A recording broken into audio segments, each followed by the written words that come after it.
This edition of the Ridley Report is brought to you by WeUseCoins.com.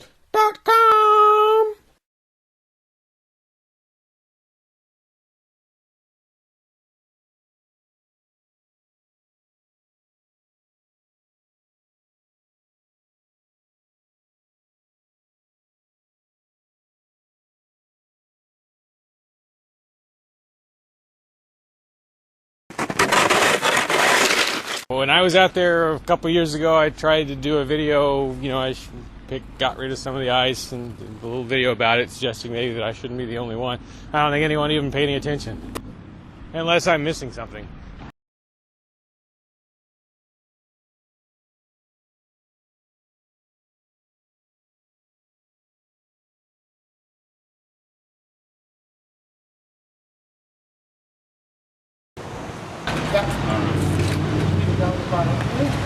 Yeah, Free Staters are always saying more Mayberry, less Fallujah. I'd like to say more Mayberry, less Move. If you remember Move, they were the communist-leaning commune in Philadelphia that was burned to the ground by authorities along with most of the neighborhood. Why? Well, because they were perceived as sort of a threat to the neighborhood. Their demeanor and actions didn't really always do much to help ease that perception.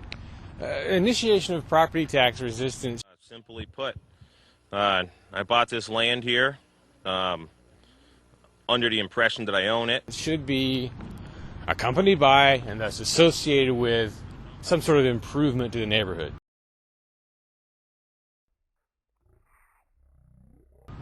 I mean, if you so much as sit on the porch at the CAC and have a conversation, there's a pretty good chance you're going to disturb some neighbors because they're that close. Imagine how much negativity there's going to be toward the CAC, toward Lien, as the place starts to become a real ground zero of some kind of property tax revolt. Because a lot of things will probably have to be done at or near the CAC to harden it in some way against the authorities. Once that 3-year mark is crossed and the place can be seized, there's going to have to be quite a few people there at all times so that when they come for it, the maximum stink can be raised. But again, it's in such a residential neighborhood that the stink is going to be a double-edged sword. My expectation would be that on the day they come for the house, the authorities will impose... Well, actually, before they even take it, they may impose an exclusion zone which bans any number of people from being at the house. On the day they take it, they will probably block roads leading to it.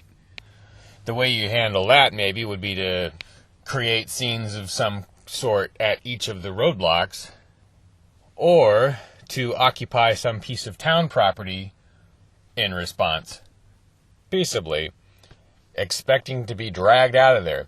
But the goal here, I think, probably should be not just to maximize publicity, everyone already knows that, but to trigger a sort of second or third phase in the property tax revolt, to inspire someone else to do the same thing, hopefully 10 or 15 someone else's. Now, if Lien and company have set different goals, fine. But what exactly are the goals? I mean, there should be clearly defined objectives. Every aspect of this should be documented as well as possible, especially on video. What would be relatively ideal is if there were some situation that could be created where the free keeners, Lien, whoever, are able to broadcast live inside some ongoing situation. So would that require barricades of some kind? Would it require boarding up the windows? Should there be some method by which the people inside the home can render the home unusable to the bad guys after they've got it? Again, in a peaceable manner.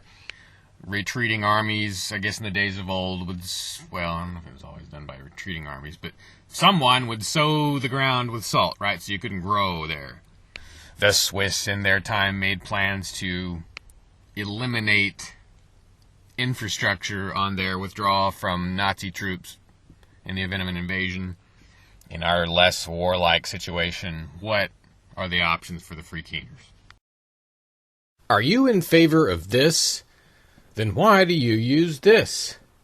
Instead, maybe you should use this. Spending a government's currency does more